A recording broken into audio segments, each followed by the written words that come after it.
under our Constitution, we are prohibited from establishing religion, yes?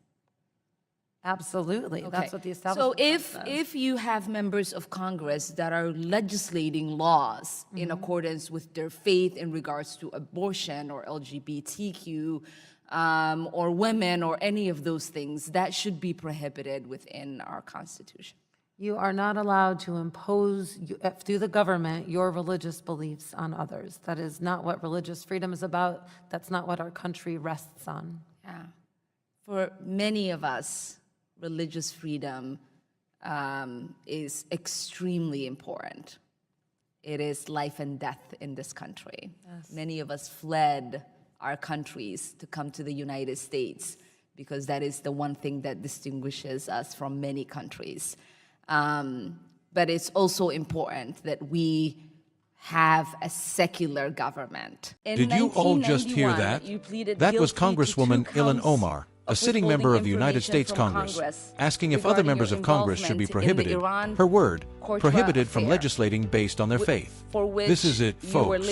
This is the quiet part out loud. This is what we, as conservatives, as Republicans, as supporters of President Trump, have been warning about for years. The radical left, the squad, they don't just disagree with our values. They don't just dislike the pro-life movement or traditional marriage. They want to make it illegal to even be in government if you hold those values. They want to ban Christianity and Judeo-Christian ethics from public life. Period. We're about to watch this full clip and another one where she's grilling the president of Columbia University. I want you to pay close attention to the hypocrisy, the projection, and the flat-out assault on American values. This is what the modern left has become. If you're tired of this, if you're ready to fight back for the soul of this country, do me a favor right now.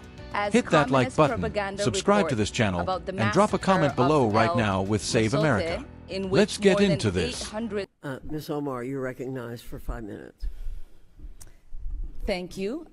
President Shafiq, I wanted to get a clarification earlier. One of my colleagues asked you, have you seen anti-Muslim protests on campus?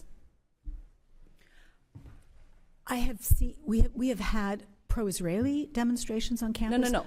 But just not a protest that was not, against Muslims. No, I have you not seen one against Arabs? No, I have not. Have you seen one against Palestinians? No, I have not. Have you seen one against Jewish people? Have you seen a protest saying we are against Jewish people? No, I have seen. Okay, thank you for that clarification. There has been a rise in targeting and harassment against anti-war protesters because it's been pro-war and anti-war protesters is what it seems like, correct? Correct. There has been. Okay, thank you. Activists on campus, including Jewish students, Black and Brown, Arab and Muslim students. How many of the organizations that were canceled in Colombia involved Jewish students? One of the organizations is called Jewish Voices for Peace. Yes, and encompassed of Jewish students? Yes. Okay, thank you. There was there's been a recent attack on the democratic rights of students across the country. I was appalled to learn that in April, Colombia suspended and evicted 6 students for their involvement in the pro-Palestinian panel event on campus. It happened that all 6 students were arbitrarily targeted after the university brought in a team of private and former police investigators. These investigators harassed, intimidated Palestinian students at their homes, demanding to see students' private text messages and sent threatening emails to the leaders of those pro-Palestinian groups. I would like to ask you to speak a little bit more to this situation and ask you if you guys have utilized private former police investigators before, or is this the first time? So this was a very serious case. We had students who, on an online If you could call, shorten your answer, that would be really appreciated. of course, who invited people who were inciting violence, and that is unacceptable. And so we needed to get to the bottom of it, and so that's why we brought private investigators along with notifying the FBI. How secure were these students that you evicted and suspended were involved? Did you do any investigation? Was there a hearing? They refused to cooperate with the investigation, and so until they do so, they are suspended. Okay, thank you. And then in January, there was an incident involving students that were protesting that were attacked with a toxic chemical substance, leaving many hospitalized. A lot of them did not receive support from the school administrators. Can you speak to what is happening with the investigation, if you all are cooperating, and why weren't the students provided any support after they've experienced that attack? So this is still with the police, and as far as we know, we think it was an odorous substance, and we did reach out to all of those students who said they were affected. Many of them didn't want support. We also it took you guys more than 4 days to reach out to students. No, I don't believe that's correct. Okay, will you actually. respond, give me a written response with the fact that you all responded right away to those students? Yes, I would be happy to do that. All right, appreciate that. And it looks like there's been a lot of doxing and harassment that has taken place. What protections are a student being provided? We created a doxing resources group to support students. There were many students who were affected by this. Muslim students, Jewish students, and completely, other students.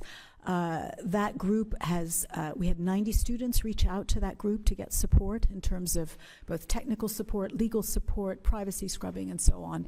And before I run out of time, I wanted to ask what do your rules say about professors that harass students online, like Professor Shai Davidar has done, and professors who directly attack you as the president as a coward and a liar? So, as president, I'm used to being attacked, but attacking our students is unacceptable. And in that case, we've had more than 50 complaints about that professor, and he is currently under investigation for harassment. Let's break this down because it is just infuriating. One of the organizations First, let's look at that religious freedom hearing. And so she starts with this simple, obvious question. Okay, thank you. Under our Constitution, we are prohibited from establishing religion. On the democratic and the rights, witness, Ms. Laser, says, absolutely. Across the country. Okay, I was fine. appalled to learn The Establishment that in April, Clause. Colombia We all agree. The government isn't supposed to create a Church of America. Got it. But watch the trap. Watch how fast she twists it. In the very next question, she says, so, if you have members of Congress that are legislating laws in accordance with their faith in regards to abortion, LGBTQ women, that should be prohibited. Do you see what she just did? She just equated a Republican congressman voting pro-life because he believes life is a sacred gift from God with illegally establishing a state religion. That is a disgusting and fundamentally dishonest leap in logic. When Ilhan Omar says legislating based on faith, she's not talking about her faith. She's talking about your faith. She's talking about Christians. She is directly targeting every single Republican, every single conservative who has a moral compass guided by their faith. She wants to disqualify you from government, and the hypocrisy is just breathtaking. She gives this little speech at the end about how religious freedom is life and death, and how many people fled their countries to come to the United States for it. And then in the very next breath, she says, but it's also important that we have a secular government. There it is. That's the code. To the radical left, secular government doesn't mean neutral on religion. It means hostile to Christianity. It means a government where faith is scrubbed from every corner of public life. She's literally using the religious freedom that protects her to tear down the religious freedom of the very people who built this country.